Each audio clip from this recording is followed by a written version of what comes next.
Ikiganiro cy'uyu munsi turaganira ku kamaro ka pome kw'icumi, haba ku mwana, ku mugore utwite ndetse no ku bantu bakuru muri rusange.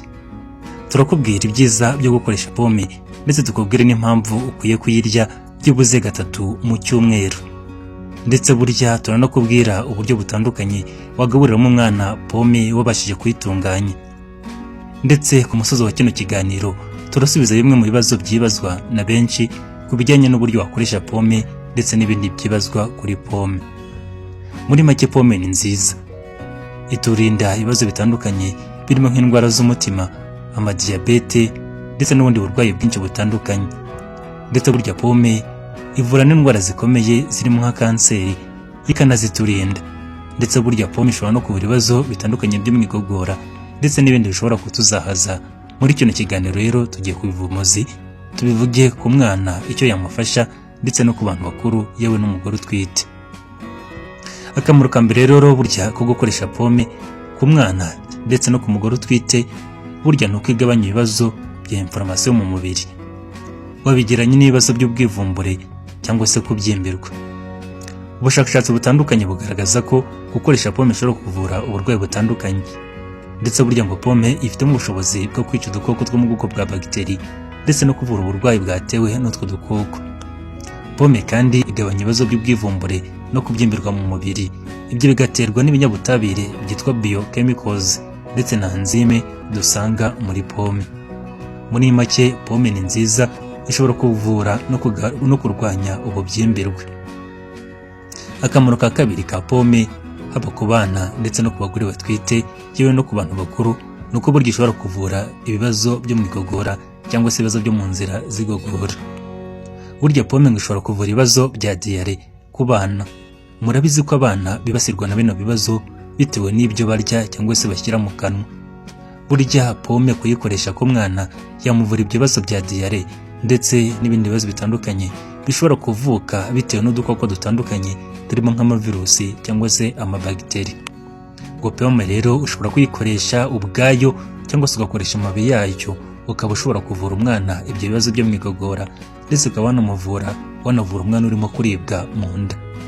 Muri make, pome ni nziza, haba ku bana, ku bagore batwite ndetse no ku bandi bantu bashobora gukoresha pome yabavura ibyo bibazo byo mu nda.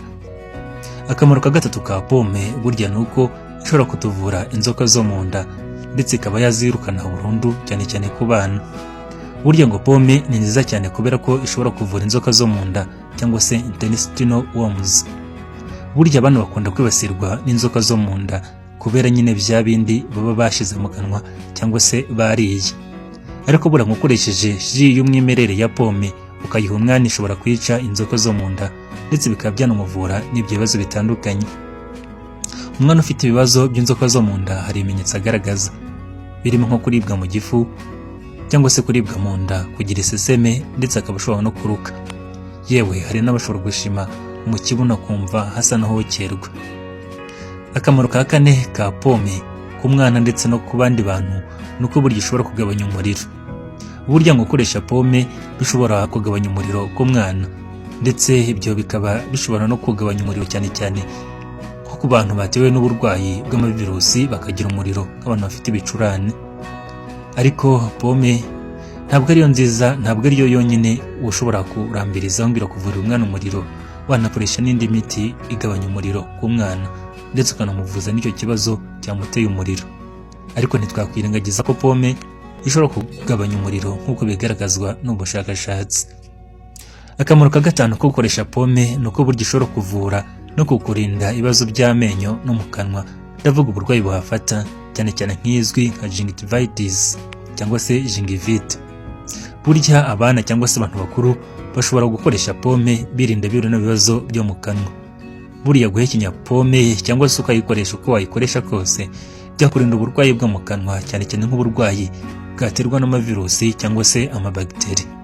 Ndetse burya ngo pome ni nziza kubera ko ishobora no kugabanya ibyitwa dental plaque bifata ku menyo akagenda yangirika cyangwa se acukuka.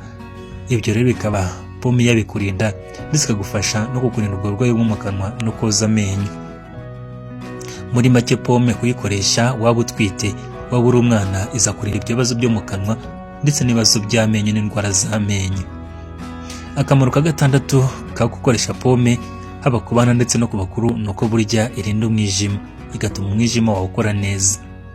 Burya hari ibinyabutabire bibi byitwa oxidative stress biba mu mubiri bishobora kwangiza umwijima, ndetse burya ku bana bo umwijima wabo uba ukiri muto ushobora kwangirika mu buryo bworoshye. Ariko burya muri pome dusangamo ibinyabutabire byitwa antioxida bifasha mu kurwanya ibyo binyabutabire bibi bishobora kwangiza umwijima. Hari ubushakashatsi butandukanye bwagiye bukorerwa kuri pome biza kugaragara ko burya umwana uhabwa pome aba afite amahirwe angana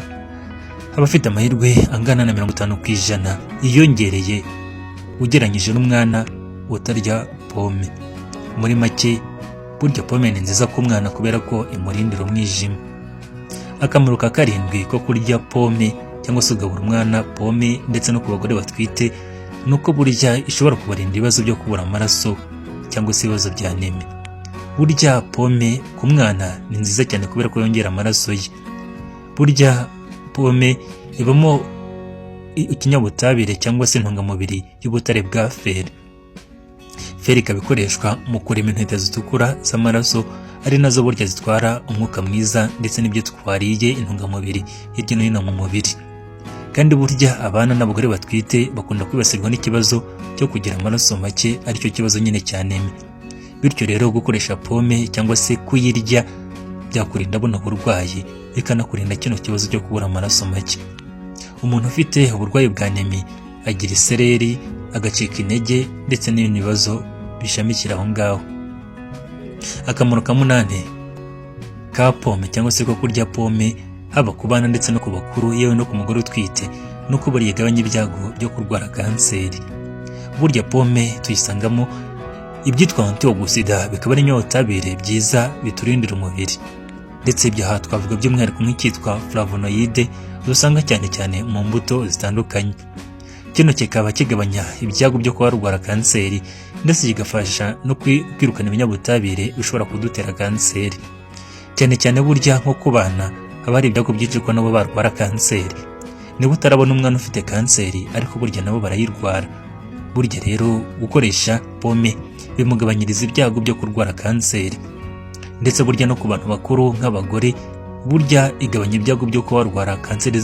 Gukoresha pome igabanya ibyago byo kurwara kanseri z'amabere, cyane cyane nyine mu gihe uyirya kandi uri mukuru cyangwa se utwite. Akamaro ka 9 ka pome haba ku bana ndetse no ku bakuru nuko burya ishobora kuvura kuribwa mu ngingo cyangwa se kuribwa imikaya. Burya pome tuyisangamo ibinyabutabire birimo nka potassium ifasha mu mikorere myiza y'imikaya ndetse no gutuma imikaya yawe ishobora koroherwa cyangwa se kugabanya ububabare bw'imikaya. Ibyo rero bikaba ari byiza kubera ko ishobora kugabanyiriza uburibwe n'ububabare bw'imikaya. Akamaro ka 10 ko gukoresha pome cyangwa se ko kurya pome nuko burya ibasha kubaka ubudahangarwa bw'umubiri, ndavuga abasirikare b'umubiri mu bijyanye no guhangana n'uburwayi. Burya pome tuyisangamo vitamine ndetse n'imyunyungugu ifasha umubiri mu kubaka ubudahangarwa buhagije bugahangana n'uburwayi. Kandi burya vitamine dusanga muri pome zifasha mu mikorere myiza y'ubwonko ndetse no gutuma tubasha gufata mu mutwe.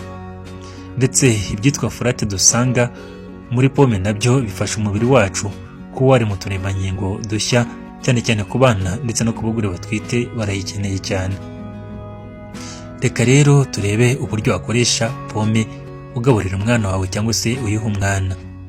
Umwana ugitangira kurya burya ntabwo ashobora guhabwa pome uko yakabaye kubera ko pome bigorana kuba wahekenya cyangwa se wayishyira mu kanwa kawe ngo ubashe kuyisya nk'uko urya ibindi biryo. Pome burya irakomera. Ni byiza ko wayishyira mu kablend kakayisya neza, cyangwa ukayishyira mu kantu ukabasha kuyisya neza, ukabasha kuyikoramo ikimeze nk'umutsima, ari nacyo uha umwana wawe kugira ngo ubashe kurya pome. Ariko umwana umaze kwigira hejuru, amaze kugira amenyo, bwo ushobora kumuha pome wayikatakasamo uduce duto akabasha kuyirya, ariko umwana muto ho ntabwo ari byiza.